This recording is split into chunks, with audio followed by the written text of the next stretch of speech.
Morning students, हमने अब तक हमारे विषय सामाजिक विज्ञान में भूगोल में 2 लेसन कंप्लीट कर लिए हैं। आज मैं आपको तीसरा लेसन समझाती हूँ। हमारे लेसन का नाम है हमारी बदलती पृथ्वी। देखिए, ध्यान से देखिए, इसके बारे में मैं पहले कुछ जानकारी आपको देती हूँ। हमारी पृथ्वी पर मैदान, पर्वत, पठार, पहाड़ियाँ, पर्वत श्रेणियाँ, घाटियाँ आदि अनेक प्रकार की स्थलाकृतियाँ हैं। ये सभी स्थलाकृतियाँ स्थिर प्रतीत होती है, परंतु वास्तव में ये निरंतर गतिशील रहती है। इस पृथ्वी एक गतिहीन वस्तु न होकर जीवित एवं गतिमान वस्तु है। अतः पृथ्वी स्थिर नहीं है, बल्कि यह नियमित रूप से निर्मित एवं पुनः निर्मित होती रहती है। जलवायु प्रक्रिया के फलस्वरूप इन स्थलाकृतियों में निरंतर परिवर्तन होता रहता है। वास्तव में ये स्थल रूप आज भी गतिमान है। प्राचीन काल में पृथ्वी एक वृहद खंड थी। इस पर अलग अलग महाद्वीप विद्यमान नहीं थे। वर्तमान में दृष्टिगोचर सभी महाद्वीप पैंजिया नामक एक वृत्त भूखंड के भाग है।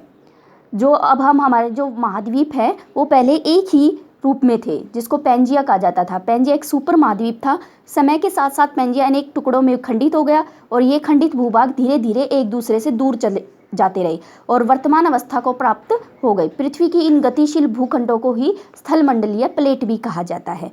देखिए, अब मैंने आपके इस विषय से संबंधित प्रश्न बनाए हैं। आपको अपनी गृह कार्य पुस्तिका में इसी तरह लिखना है। आपको यहाँ से शुरू करना है, अपने टॉपिक का नाम लिखना है और अति लघु प्रश्न उत्तर डालकर ऐसे प्रश्न और उत्तर लिखने हैं। देखिए, हमारा पहला प्रश्न बनता है स्थलमंडलीय प्लेटों की परिभाषा दे।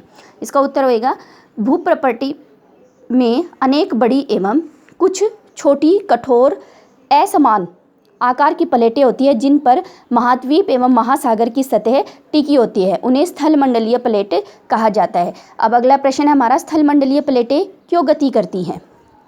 पृथ्वी के अंदर पिघला हुआ मैग्मा इन प्लेटों की गति के लिए उत्तरदायी है। पृथ्वी के आंतरिक भाग में मैग्मा वृत्तीय रूप में गति करता है। पृथ्वी के आंतरिक भाग में घटित होने वाले बल अंतर्जनित तथा बहिर्जनित बल ही स्थलमंडलीय प्लेटों की गति को प्रभावित करते हैं। यह गति अत्यधिक धीमी होती है। जो स्थलमंडलीय जो प्लेटें होती हैं, उनकी गति का मुख्य कारण मैग्मा होता है और इसी के कारण जो 2 बल उत्पन्न होते हैं, अंतर्जनित बल और बहिर्जनित, इसी के कारण हमारे ऊपर जो पृथ्वी में जो स्थलमंडलीय प्लेटें हैं वो गतिशील रहती है। अगला हमारा प्रश्न बनता है अपक्षय क्रिया में सहायक भू आकृति कारकों के नाम लिखिए। अब अपक्षय प्रक्रिया क्या होती है? पृथ्वी की सतह पर चट्टानों के टूटने को अपक्षय कहा जाता है। जब पृथ्वी की सतह पर जो चट्टानें टूटती है, छोटे छोटे टुकड़ों में विभाजित होती है, उसे अपक्षय कहते हैं। और यह क्रिया किस कारण होती है? भू आकृतिक घटकों जैसे बहते हुए जल के कारण, भूमिगत जल के कारण, ग्लेशियर के कारण, पवन, समुद्री धाराओं आदि की सहायता से ये संपूर्ण होती है।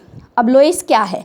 जब बालू के महीन एवं हल्के कणों को पवन दूर तक उठाकर ले जाती है, वह इनको किसी विस्तृत क्षेत्र में निक्षेपित कर देती है, तब लोएस का निर्माण होता है। आपने देखा होगा बालू का जो टीला होता है, उस पर जब हवा चलती है, मान लो ये बालू का एक टीला है, तो इस पर जब हवा चलती है तो ऐसे लहरिया सा बन जाता है, एक आकृति सी बन जाती है और ये कण एक स्थान से दूसरे स्थान पर उड़ उड़कर ऐसे आकृति बना देती है और यही लोएस कहलाता है। अब अगला हमारा प्रश्न है नदी किसे कहते हैं?